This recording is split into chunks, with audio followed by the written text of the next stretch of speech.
forecast first. Sponsored by Matex Heating, Cooling, and Plumbing. Well, we're still seeing rain showers across central Illinois, and we're also having the cloud cover as well, and even the mild temperatures, too. It's still 40 degrees in Champaign, 41 in Danville, 40 in Decatur, 39 in Lincoln, and 43 in Mattoon, which is where we have our Casey Summers weather camera up on our roof in Edina. You've got kind of a lot of mist out there, so even though there's not a lot of green with the radar and the rain, there's a lot of mist that is not being picked up by the radar. So we're dealing with that overnight tonight, so we'll see on and off rain showers and sprinkles and mist throughout the night tonight, with winds that are now more out of the northeast now compared to where they were earlier this evening. So for our forecast planner tomorrow, though, we are still calling for rain showers that will then change over to snow showers, especially by the time we get to the afternoon hours and evening hours, and we'll let you know about the timing as well as the amounts. WCIA 3 News starts right now. Now from WCIA 3 News. We will find her. Now, when we find her is up to you. It took their help to find the man who killed Ying Zhang, how they were honored for their work. Plus, a fire left a family with only the clothes on their back, how they're getting help to get back on their feet. It's been amazing, the growth of the program. And how one program has grown from humble beginnings to helping hundreds. You're watching your local news leader. This is WCIA 3 News at 10. When he admitted to picking her up, then I was like, I know we got him. This is our guy. Dozens of people gave three men thunderous applause for receiving one of the highest honors in U of I history. It was all for their individual roles in cracking a high-profile murder case. Good evening, I'm Paul Cicchini. Jessica's off tonight. All members of the U of I Police Department, they received the Chancellor's Medal for their work toward tracking down the man who murdered U of I scholar Ying Zhang. They'll each say they were just doing their job, but the Chancellor argues they went above and beyond. WCIA 3's Emily Braun's live in the newsroom tonight. So, Emily, there were many people involved in this investigation. Why were these men recognized? Well, Paul, it's because these three men uncovered the three critical pieces of information that nailed down Brent Christensen as the primary suspect. From the security video to the cracked hubcap to the interrogation that led to Christensen's confession. When I talked to these men, they reflected upon the moment when they realized they just uncovered a breakthrough.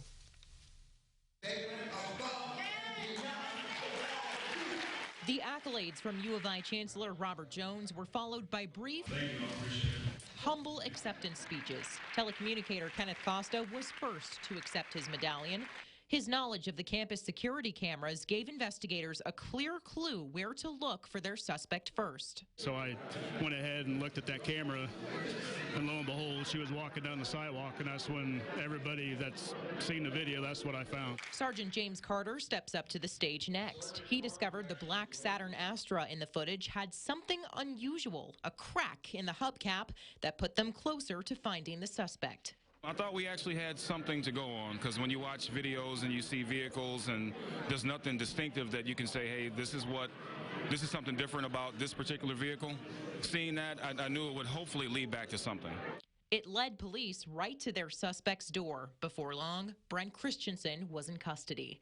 Detective Eric Stiverson slips on his medallion last. We will find her. Now, when we find her is up to you. His assertive interrogation approach made Christensen slip up his act. Well, it's kind of a gamble at that point because, he could always just say, I'm done talking to you. And but he didn't. I made him believe that I knew more than I actually knew. You know, and we know, that she didn't just get out of your car. Now Christensen is behind bars for life. And as these three men reflect, they're relieved they could help give the university they serve some closure. It's an honor. I had no idea this hasn't been given out that many times. So it's like James and Eric said, I'm just as humble as they are. Costa, Carter, and Stiverson were three of only 12 people to receive the Chancellor's medallion. Paul? Certainly a well-deserved honor. Emily, thanks. Authorities are investigating a murder after a woman was found dead in Champaign. It happened over the weekend near Dale and West Anthony Drive. Deputies were sent to a home for a welfare check yesterday when they found Tanisha Jenkins dead. Crime scene investigators spent hours collecting evidence yesterday and into today. A memorial with more than a dozen candles has been set up below the crime scene tape. A cause of death hasn't been released or whether there's a suspect in the case. We now know the name of the man who was found dead at City Hall in Springfield. The coroner identified 33-year-old Nicholas Gibson. Police say he was found hanging in a public bathroom in a locked stall.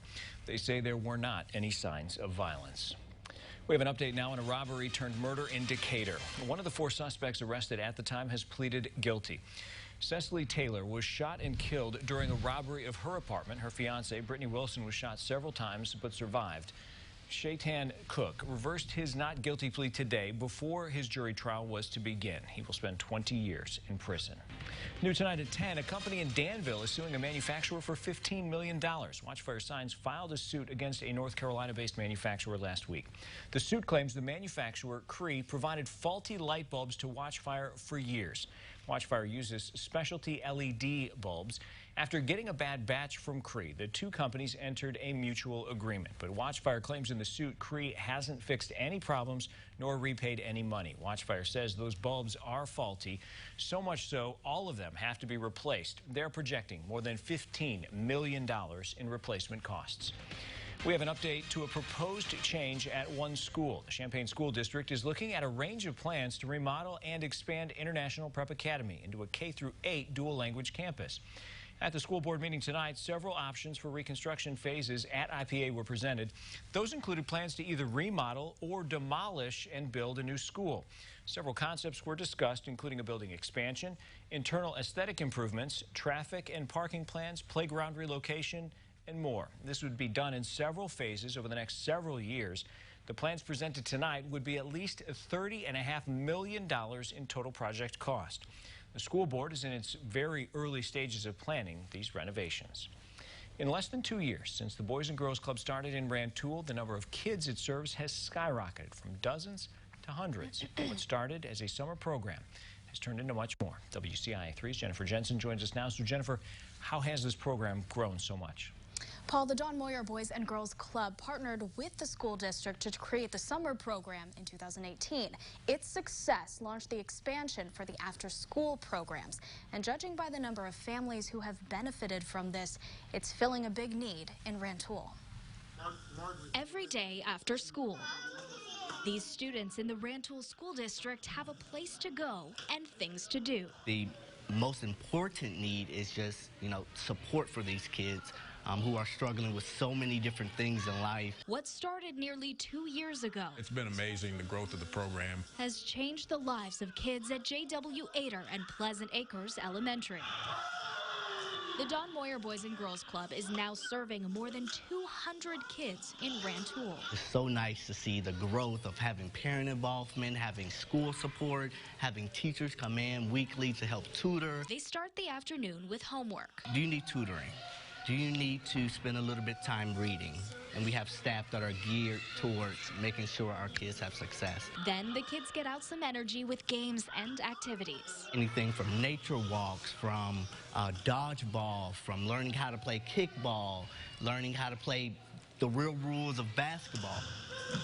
The Boys and Girls Club also sends food home with the kids. On a monthly basis, we're able to provide 50 boxes of food for families who just need some extra food support or who may be really struggling with food insecurity. The success of the after-school program is fueled by the enthusiasm of the students and the dedication of the staff that works so hard to help them. We care about their education. We care about their development. They know that we are here and we got their back.